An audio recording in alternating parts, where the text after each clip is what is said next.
Shalom, selamat pagi Bapak Ibu Saudara. Saya percaya kita semua ada dalam pemeliharaan dan penyertaan Tuhan yang sempurna dalam kehidupan kita. Nah, hari ini Bapak Ibu Saudara, kita akan sama-sama merenungkan kebenaran firman Tuhan di dalam Roma pasalnya yang ke-8, ayatnya yang ke-31. Sebab itu apakah yang akan kita katakan tentang semuanya itu? Ayat ini dimulai dengan sebuah kesimpulan. Apa kesimpulan hidup kita? Apa yang harus kita katakan? Jadi kesimpulan hidup kita adalah sebuah keputusan yang dibuat oleh badan tertinggi, institusi tertinggi, yaitu surga sendiri. Keputusan yang tidak bisa diganggu-gugat lagi. Sebuah kesimpulan kehidupan yang bulat, yang tidak bisa tergoyahkan lagi. Dan inilah berita Injil itu, yaitu apa? Jika Allah di pihak kita, siapa yang akan melawan kita? Saudara, ini yang Injil tawarkan untuk saudara percayai dan pegang sepanjang kehidupan saudara, bahwa Allah sudah di pihak kita, Allah sudah bersama kita, bahkan Allah sudah di dalam kita. Inilah berita Injil yang maha agung, yang maha dahsyat itu, bahwa Allah bukan musuh kita lagi. Allah bukan lagi di seberang sana. Allah sudah bersama dengan kita, menyatu dengan kita. Allah di pihak kita. Saudara, apa yang dijanjikan Injil ini sebenarnya sudah ada jauh sebelum Rasul Paulus menulis surat Roma ini. Di dalam Mazmur pasalnya yang ke-23, Raja Daud melihat situasi itu, dan dia mengalami hal yang sama ketika dia berkata, "Engkau menyediakan hidangan di hadapan lawan-lawanku." Wow, saudara, ketika ada musuh menyerang, kita ada dalam masalah, yang Tuhan lakukan adalah menyediakan hidangan bagi kita. Dia mau kita duduk diam menikmati berkat-berkatnya. Dan pada saat yang sama, musuh di depan kita pun berhadapan dengan Tuhan. Kenapa? Kita sibuk dengan hidangan, musuh sibuk dengan Tuhan. Itu yang Tuhan mau dalam kehidupan kita. Jangan entertain masalah, jangan berjuang menghadapi masalahmu, tapi nikmatilah Tuhan, alamilah Tuhan. Duduk diam di dalam kasih-Nya, duduk diam di dalam anugerah-Nya. Lalu kemudian engkau akan melihat Tuhan akan memberi engkau inspirasi, Tuhan akan memberi engkau hikmat. Dan ketika engkau melakukan sesuatu, sebenarnya bukan engkau lagi yang melakukannya, tapi kita percaya Tuhanlah yang mengerjakan di dalam kita, baik keinginan maupun pekerjaan, menurut kerelaannya. Inilah yang disebut rest in Christ.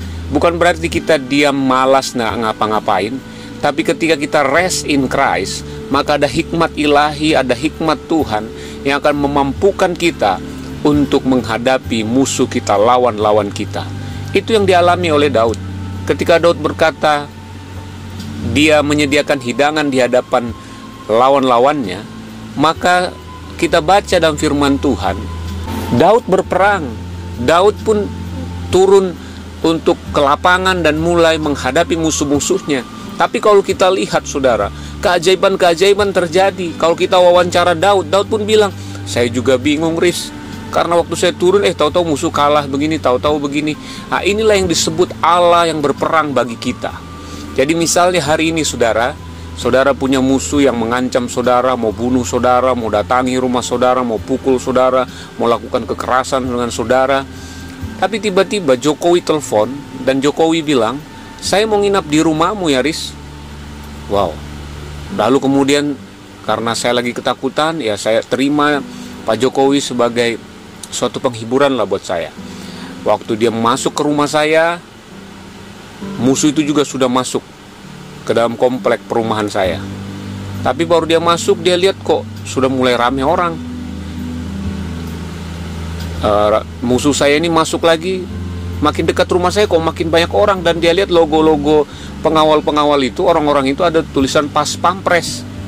Akhirnya dia mulai bertanya, "Ada apa ini, Pak?" "Oh iya nih, Pak Jokowi nginap di rumah Pak Paris. Bapak ada keperluan di sana? Kenal Pak Paris?" Wah, musuh saya ini pun akhirnya mungkin jadi pura-pura baik, saudara. Kalau dia bilang musuh kan bisa langsung ditangkap. Akhirnya dia makin mendekat, ngaku teman. Dan waktu dia lihat ke dalam rumah, Pak Jokowi sedang menuangkan teh buat saya, Pak Jokowi sedang mengambil nasi buat saya, Pak Jokowi sedang melayani saya. Apa yang ada di benak musuh saya ini? Nah, saudara bisa jawab sendiri. Itulah yang dimaksud oleh firman Tuhan, engkau menyediakan hidangan di hadapan lawan-lawanku. Haleluya.